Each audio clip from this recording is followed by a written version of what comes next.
یہ دو چند مسائل ہیں قربانی کے حوالے سے. جو پیچھے بارش ہو رہی ہے تو وہ لوگ اندر آگے بیٹھ جائیں, بارش میں نہائے نہیں. یہ محمد حارث کی والدہ خاتون زوجہ عمر ناصر دعائے مغفرت, کرنٹ لگنے کے باعث انتقال کر گئی ہیں. دل سے دعا اللہ تعالیٰ ان کی مغفرت فرمائے. جی اچھا, ابھی نماز جنازہ بھی ہوگا اس کے بعد, ٹھیک ہے. یہ مسائل ختم کرتا ہوں تو پھر نماز جنازہ ہے اسے. قربانی کے بارے میں چند مسائل سن لیں. پہلا مسئلہ یہ ہے کہ قربانی کا گوشت کھانا عبادت ہے, جیسے میں نے بتایا. بعض لوگ یہ کرتے ہیں کہ گھر میں قربانی کرتے ہی نہیں ہے, سارے حصے ادھر ادھر دے دیے انہوں نے, تو یہ ایک قسم کا تکبر ہے. سمجھ رہے ہیں؟ ٹھیک ہے, صدقے کی اپنی اہمیت ہے, مگر جب اللہ کی طرف سے ضیافت ہے تو اس کو کھانا چاہیے. دیکھو ان 3 دنوں میں 4 دنوں میں روزہ رکھنا حرام ہے. کیوں حرام ہے؟ کیونکہ روزہ رکھ کے آپ گوشت نہیں کھا سکتے قربانی کا. رات کو حالانکہ کھا بھی سکتے ہیں, مگر یہ کہ جیسے عام دنوں میں کھانے کی روٹین ہے وہ نہیں کر سکتے آپ. تو اس کا مطلب پتہ چلتا ہے کہ جب اللہ تعالیٰ کی طرف سے ایک چیز کی ضیافت ہے تو اس ضیافت کا انکار نہیں کرنا چاہیے. یہ تکبر ہے. بعض لوگ یہ کہتے ہیں ہم تو پورا سال گوشت کھاتے ہیں, ابھی ہم نے کیا کھانا ہے یار. بھائی آپ پورا سال اپنے پیسوں سے کھاتے ہوں گے. دیکھو ہم پورا سال پانی پیتے ہیں نا, لیکن مکہ جب جاتے ہیں اور زمزم پیے بغیر واپس آ جائیں تو یہ بہت بڑی حماقت ہے یا نہیں ہے بھائی. وہاں جا کے پیتے بھی ہیں اور بھر بھر کے گھروں میں بھی لے کر آتے ہیں. کیوں لے کر آتے ہیں؟ اس لیے کہ وہ پانی اور اس پانی میں فرق ہے. وہ پانی پلانے والا کون ہے؟ اللہ ہے. یہ بھی اللہ ہی پلا رہا ہے, مگر اس کی نسبت اللہ اپنی طرف نہیں کر رہا. اس کی نسبت اللہ اپنی طرف کر رہے کہ میری طرف سے آفر ہے یہ تمہیں. اس میں جو برکت ہے وہ اس پانی میں نہیں ہو سکتی. برکت نہ بھی ہو بھائی, ہم تو اللہ کی طرف سے ضیافت ہے. تو تبھی نبی نے فرمایا کافر جو ہے وہ زمزم پیٹ بھر کے نہیں پیتا, اور مسلمان زمزم پیٹ بھر کے پیتا ہے. کافر اتنا پیے گا جتنے ضرورت ہوگی, کہے گا پیاس ختم ہو گئی اب کیا. مسلمان کہتا ہے نہیں بھائی اور پیوں گا, پیٹ بھر کے پیوں گا میں, اللہ پلا رہا ہے. نہیں آ رہی میرا خیال ہے بات سمجھ. تو اسی طرح آپ سارا سال تکے بھی کھاتے ہیں, کو ہمیں پتہ ہے آپ کھاتے ہیں, کوفتے بھی کھاتے ہیں, کباب بھی کھاتے ہیں, وہ آپ کھاتے ہیں, وہ کسائی آپ کو جو دے رہے ہیں. اس گوشت کی نسبت کس کی طرف ہے؟ اللہ کی طرف. نبی صلی اللہ علیہ وسلم نے 63 اونٹ اپنے ہاتھ سے نہر کیے اور سب میں سے تھوڑا تھوڑا چکھایا آپ نے. حالانکہ آپ صلی اللہ علیہ وسلم کھانا نہیں کھاتے تھے, بہت کم کھاتے تھے. تو اس لیے ایسا نہ کیا کریں, وقف بھی کریں تو پھر گھر میں بھی کریں. اگر آپ نے صدقے کی قربانی کرنی ہے تو پھر ایک حصہ صدقہ کر دیں اور ایک حصہ, مطلب کہ گھر میں گوشت آنا چاہیے. کہنے کا مقصد ہے تھوڑا آئے زیادہ آئے, گھر میں بہرحال آنا چاہیے. پھر بے شک غریبوں کا بھی حق ہے. غریبوں کے لیے جو مالدار لوگ ہوتے ہیں وہ زیادہ قربانی کرتے ہیں کہ بھائی اتنے حصے غریبوں میں بانٹ دیں گے اور ایک آدھ حصہ گھر کے لیے رکھ لیں. تو گھر میں کچھ نہ کچھ گوشت لازمی آنا چاہیے. سمجھ رہے ہو؟ دوسرا مسئلہ, فقہا نے لکھا ہے کہ جو غریب آدمی ہو یا اس کے اہل و عیال زیادہ ہوں, اس کے لیے افضل یہ ہے کہ وہ صدقہ نہ کرے قربانی کا گوشت. نہیں یاری میرا خیال ہے بات سمجھ. کیونکہ اللہ کی طرف سے ضیافت ہے. تو جب آپ غریب ہیں, آپ پورا سال گوشت نہیں کھا سکتے تھے, تو بچوں کا حق, بیوی بچوں کا حق پہلے. بعض لوگ سخاوت کا دریا بن جاتے ہیں, گھر میں بچوں کو اتنا نہیں مل رہا اور وہ سارا انہوں نے بانٹ کے, تو بھائی وہ پہلے, یہ غریبوں کے لیے ہے. میرا خیال ہے ہمارے ہاں اللہ کا شکر ہے کوئی ایسا غریب ہے نہیں, لیکن اگر کوئی بیٹھا ہوا ہو تو اس کے لیے بتا رہا ہوں. ہمارے یہاں سب کھاتے ہیں, پورے سال کھاتے ہیں الحمدللہ. لیکن اگر کوئی غریب ہے جو جس کو پورے سال گوشت کم ملتا ہے, تو وہ صدقہ نہ کرے, وہ 3 حصے نہ کرے, وہ سارا اپنی فیملی کو کھلا دے, خود بھی کھائے اور اسٹور کر کے اپنے بچوں کو کھلائے. وہ بچوں کو, بیوی کو, یا جو بھی اپنے قریبی رشتہ دار ہیں ان کو کھلا دے. تو یہ قربانی کے گوشت کے 3 حصے کرنا ضروری نہیں ہے. سمجھ رہے؟ باقی عام آدمی کے لیے حکم کیا ہے کہ گوشت کے 3 حصے کر دے, ایک حصے کو صدقہ کر دے, ایک رشتہ داروں میں بانٹ دے اور ایک حصہ خود کھا لے. یہ جو رشتہ داروں والا حصہ ہے, اچھا یہ 3 حصے بھی ضروری نہیں ہے. اگر پورا ہی خود بھی کھا جائیں گے تو کوئی گناہ نہیں ہے, ٹھیک ہے. بہتر ہے کہ ایک حصہ, کیونکہ قرآن کہہ رہا ہے کلو منہا واطعموا البائس الفقیر, خود بھی کھاؤ اور فقیروں کو بھی کھلاؤ. تو قرآن کے حکم کو فالو کرنا چاہیے. 1/3 کو کیا کر دینا چاہیے؟ غریبوں میں بانٹ دینا چاہیے. اب غریب کی ڈیفینیشن کیا ہے؟ یہ ایک نیا موضوع ہے. تو بہرحال جو آپ کو غریب لگتا ہے آپ اس کو دے دیں. باقی رشتہ داروں کا حصہ جو ہے تو رشتہ داروں میں اگر قربانی ہو رہی ہے تو نہ دیں ان کو, ٹھیک ہے نا, اگر ہو گئی نہیں ہو رہی تو پھر ان کو دے دیں. تو یہ ہوتا ہے. باقی 2 حصے آپ رکھ لیں, 1 حصہ بانٹ دیں, ایسا بھی ٹھیک ہے. دوسرا مسئلہ قربانی کا یہ ہے, بہت اہم مسئلہ ہے کہ جس جانور میں 7 آدمی شریک ہوں یا 6 آدمی یا 4 آدمی یا 3 آدمی, اس کے گوشت کو تول کر تقسیم کرنا لازم ہے, اندازے سے تقسیم کرنا حرام ہے. بعض لوگ کہتے ہیں ہم سب راضی ہیں تو کیا ضرورت ہے. بھئی راضی کا مسئلہ, گوشت سودی اموال میں سے سودی, دیکھو 10 روپے دے کے 11 روپے لے سکتے ہو کسی سے, چاہے وہ دل سے بھی دے رہا ہو, پھر بھی نہیں. تو گوشت کی ایک بوٹی بھی کہیں زیادہ چلی گئی تو یہ سود ہو جائے گا. اب یہ فقہی مسئلہ, یہ علماء جانتے ہیں, آپ کو میں سمجھانا مشکل ہے. ایک بوٹی بھی زیادہ چلی گئی تو کیا ہو جائے گا, سود. اس لیے اس کو تول کے برابر برابر 7 حصوں میں تقسیم کریں. اور اگر اس ٹینشن سے بچنا چاہتے ہیں تو 7 حصوں میں کلیجی یا پائے ملا دیں, پھر تول کے تقسیم کرنا ضروری نہیں ہوگا. جیسے 10 روپے دے کے 11 روپے دینا تو حرام ہے نا, لیکن 10 روپے کے ساتھ ایک ٹافی رکھ لیں, ہے بھائی, پھر 11 روپے لے سکتے ہیں. یعنی وہ نوٹ کے علاوہ کوئی جنس آ جائے. یہ میں اس لیے اتنی تفصیل بتا, لوگ کہتے ہیں پتہ نہیں مفتیوں نے کیا دین کو بنایا ہوا ہے, یہ پائے ملا دو, کلیجی ملا دو, اس تکلف کی کیا دو. بھائی سود سے بچنا ضروری ہے.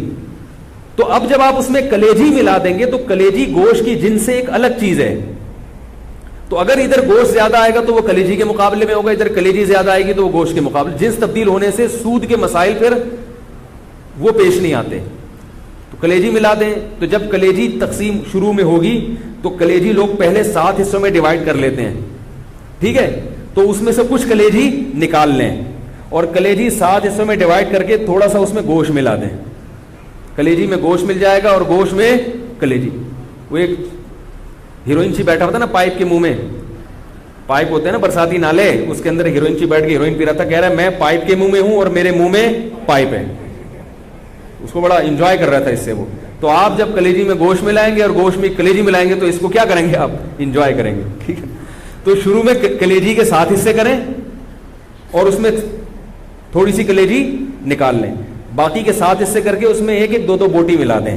تو کلیجی بھی تقسیم کرنا آپ کے لیے جائز ہو جائے گا, ورنہ کلیجی بھی تول کے کرنی پڑے گی. اور آخر میں جب گوشت ہو تو اس میں تھوڑی تھوڑی کلیجی ملا دیں. یہ سودی مسائل سے بچنے کے لیے. سمجھ گئے کہ نہیں سمجھ گئے؟ یہ ہو گیا. پائے کو پھر جیسے چاہیں تقسیم کریں. دوسرا مسئلہ ہے قصائیوں سے متعلق. قصائی لوگ کیا کرتے ہیں کہ جانور کو کاٹتے ہیں تو کاٹتے چلے جاتے ہیں. شریعت میں حکم ہے 4 رگیں کاٹنے کے بعد جانور چھوڑ دو, اس کو تڑپنے دو. سمجھ رہے ہو؟ تڑپنے دو. اس تڑپنے سے فائدہ یہ ہوتا ہے اس کا جتنا بلڈ ہے وہ نکل جاتا ہے. ذبح کرنے میں ایک بہت بڑی حکمت کیا ہے کہ اس کا خون, سارا خون گندی اور ناپاک چیز ہے, وہ باڈی سے کیا ہو جاتی ہے, اس میں بیماریاں بھی ہوتی ہیں. یہ جو جانور میں کوئی بیماری ہو نا تو اس کے خون میں ہوتی ہے, خون کا نکلنا ضروری ہے, گوشت صاف ہو جاتا ہے اس سے. اب قصائی لوگ کیا کرتے ہیں کہ انہوں نے چونکہ اس دن میں نے بتایا نا تو سلام کا جواب نہیں دیتے اس دن, عید کے دن یہ اتنے بزی. یہ کیا کرتے ہیں, جانور ذبح کرنے کے بعد اس کے گلے میں چھری مارتے ہیں, اس کی یہ جو پیچھے اعصابی رگ ہے اس کو کاٹ دیتے ہیں. اس سے جانور کو تکلیف بھی زیادہ ہوتی ہے اور ٹھنڈا بھی جلدی ہو جاتا ہے. اس لیے میں کہتا ہوں کہ جس کھونٹے سے جانور باندھا ہوا تھا وہ کھونٹا ابھی خالی ہے, تھوڑی دیر کے لیے اس کھونٹے سے کس کو باندھ دیں, قصائی کو باندھ دیں. کیونکہ قصائی کنٹرول میں نہیں آتا, اس کو آپ 100 دفعہ بھی کہیں بھائی نہیں کاٹو, وہ پھر بھی کاٹتا ہے, وہ پھر بھی چھرا مارتا. اس سے جانور حرام نہیں ہوتا, لیکن ایک جو ایک حکمت ہے, ذبح کا ایک شرعی طریقہ ہے, اس طریقے پر تو عمل نہیں ہوا نا. جانور تو حلال ہی رہتا ہے, لیکن ایک کراہت آتی ہے, کراہت مکروہ عمل ہے یہ. اس لیے قصائی کو پہلے گائے پہ جتنے آدمی تھے نا اس سے زیادہ آدمی قصائی پہ چھوڑ دیں آپ. اس کو بولے اس کو تڑپنے دو, اور اس وقت تک وہ 8 آدمی کس کو پکڑ کے رکھیں گے, قصائی کو پکڑ کے رکھیں, کیونکہ وہ بھاگے گا, وہ آئے گا بولے گا نہیں میں کاٹن دو. اس کو پکڑیں آپ یا کھونٹے سے باندھ دیں. باقی جب جانور ٹھنڈا ہو جائے تو پھر کہیں آپ اب تمہارا کام شروع ہے. سمجھ گئے یہاں تک؟ تیسرا مسئلہ, جب جانور ذبح کریں تو بعض دفعہ آپ ذبح کر رہے ہوتے ہیں, قصائی بھی آ کے ہاتھ لگا دیتا ہے اس میں, لیکن وہ تکبیر نہیں پڑتا. جب 2 آدمی مل کے گلا کاٹیں گے تو دونوں کے لیے تکبیر پڑھنا ضروری ہے. اگر ایک نے بھی چھوڑ دی تو جانور مکمل حرام ہو جائے گا, اس کا گوشت کسی کے لیے بھی حلال نہیں ہوگا. انہوں نے گٹکے رکھے ہوئے ہوتے ہیں منہ میں, منہ ہل ہی نہیں رہا ہوتا ان سے, تو ان سے بولے بھائی گٹکا تھوڑی دیر کے لیے پھینک دو, تسلی کے ساتھ بسم اللہ اللہ اکبر پڑھو زور سے. اور علماء کہتے ہیں کہ جو لوگ وہاں کھڑے ہوئے ہیں ان کو بھی چاہیے تکبیر پڑھ لیں, تاکہ وہ جو ہے نا جو ذبح کر رہا ہے اس کو یاد آ جائے. ٹھیک ہے, بھولے سے اگر تکبیر رہ گئی تو بھی جانور حلال ہے, لیکن جان کر اگر چھوڑ دی, یا مسئلے کا علم نہیں تھا, یا قصائی یہ سمجھتا تھا بھائی اس نے پڑھ لی تو کافی ہے, مجھے پڑھنے کی ضرورت نہیں ہے, تو وہ جانور کیا ہو جائے گا, حرام ہو جائے گا. بھولے سے چھوٹ جائے تو ایک الگ بات ہے, جان بوجھ کر تکبیر چھوڑیں گے تو جانور حرام ہو جائے گا. البتہ آپ 4 رگیں کاٹ چکے تھے, پھر قصائی نے چھری ہاتھ میں پکڑی ہے, پھر کوئی فرق نہیں پڑتا, پھر وہ تکبیر نہ بھی پڑھے تو جانور کیا ہے, حلال ہے. تو شروع کی رگیں جو ہے نا جب کٹتی ہیں تو اس میں تکبیر کا پڑھنا ضروری. آج کل یہ فارمی مرغی والے بھی تکبیر نہیں پڑھ رہے, وہ تو میں نے کئی دفعہ پکڑا ہے, ان کو جا کے پکڑا کریں, ان سے بولے زور سے بولا کرو. ویسے تو باتیں چیخ چیخ کے کرتے ہیں, جب اللہ کا نام لینے کا وقت ہے تو پتہ نہیں نام ہی نہیں لیتے وہ. تو انہوں نے بھی گٹکے رکھے ہوئے ہوتے ہیں منہ میں, ان کے پاس اتنا ٹائم نہیں ہوتا, کیونکہ گٹکے کے ساتھ تکبیر پڑھنا بڑا مشکل کام ہوتا ہے. ٹھیک ہے نا, میں نے گٹکے والوں سے اس کی تحقیق کی, وہ کہتے ہیں پان بھی منہ میں تو سلام کا جواب نہیں دیتا, وہ تکبیر کہاں سے پڑھے گا. ابھی کچھ دن پہلے میں جا رہا تھا, کسی سے موٹر سائیکل والے سے راستہ پوچھا, اس کے منہ میں گٹکا تھا, تو پورا گٹکا اس نے منہ سے پھینکا ہے میری خاطر. اس کے بعد اس نے وعلیکم السلام کہا اور پھر مجھے ایڈریس بتایا. میں نے کہا دیکھو یہ حالات ہے.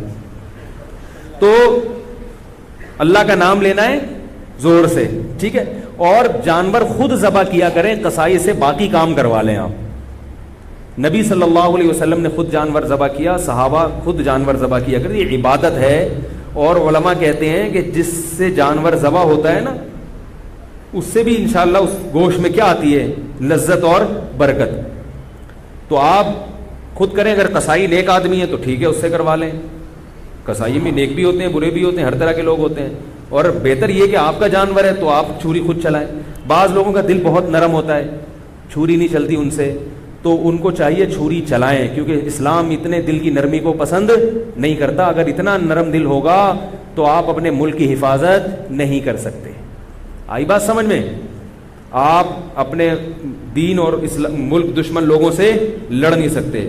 جو ایک صاحب تھے بڑے نرم دل تھے, وہ گائے خود ذبح نہیں کرتے تھے, کہہ رہے ہیں مجھے کچھ ہوتا ہے. جب انہوں نے پڑھا نا کہ اسلام میں ایسا حکم ہے تو پھر وہ خود ذبح کرنے لگے. انہوں نے کہا یار تھوڑا دل مضبوط کرنا ضروری ہے. ٹھیک ہے, اور عورت بھی ذبح کر سکتی ہے. جو خواتین ہیں اگر وہ گھر میں قربانی کر رہی ہیں تو وہ خود ذبح کریں, جس کا حصہ ہے وہ خود ذبح کرے, یہ زیادہ بہتر ہے. سمجھ رہے؟ باقی خواتین جب وہ ذبح کریں نا تو فوراً چھری کہیں چھپا کے رکھ دیں, ورنہ کسی وقت آپ بھی ذبح ہو سکتے ہیں.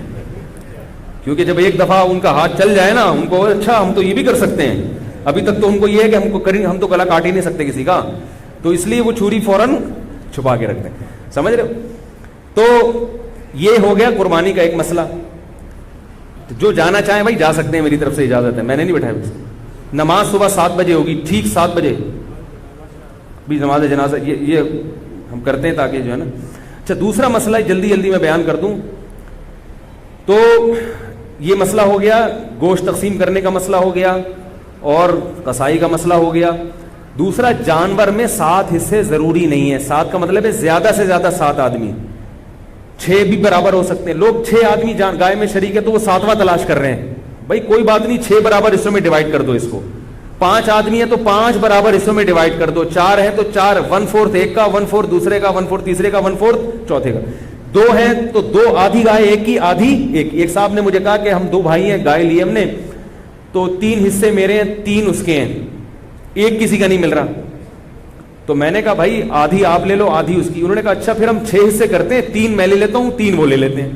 میں نے کہا اتنی ٹینشن کی کیا ضرورت ہے, 6 حصے کر رہے ہو اللہ کے بندے, سیدھا سیدھا 2 حصے کیوں نہیں کرتے؟ آدھی ایک کی ہو گئی, آدھی دوسرے کی ہو گئی. اب آدھی میں یہ نہیں کہ پچھلا والا پورشن اس کا اگلا, ایسا نہیں. آدھی کا مطلب پوری میں جو آدھی. تو اس طرح سے یہ چند موٹے موٹے مسائل تھے, کیونکہ جنازہ تیار ہے, اس میں تاخیر, ویسے تو اتنی بھی تاخیر جنازے میں نہیں ہونی چاہیے, لیکن یہ مسائل بہت اہم ہیں, اور یہ جو لوگ بیٹھے ہوئے ہیں تو بہت سارے اس میں پھر غائب ہو جائیں گے, اس لیے میں نے یہ مسئلہ بیان کر دیا. کوئی اور مسئلہ پوچھنا ہو تو پھر میری کال ٹائمنگ 5 سے 5:30 ہے, اور جامعۃ الرشید میں JTR میڈیا ہاؤس کے نام سے 8 سے 7:45 بجے لائیو مسائل کا سیشن چلتا ہے, اس میں بھی رابطہ کر سکتے ہیں. سبحانک اللہم و بحمدک, نشہد ان لا الہ الا انت, نستغفرک و نتوب الیک. جنازہ پڑھ لیں, پھر سنت بعد میں پڑھیے گا.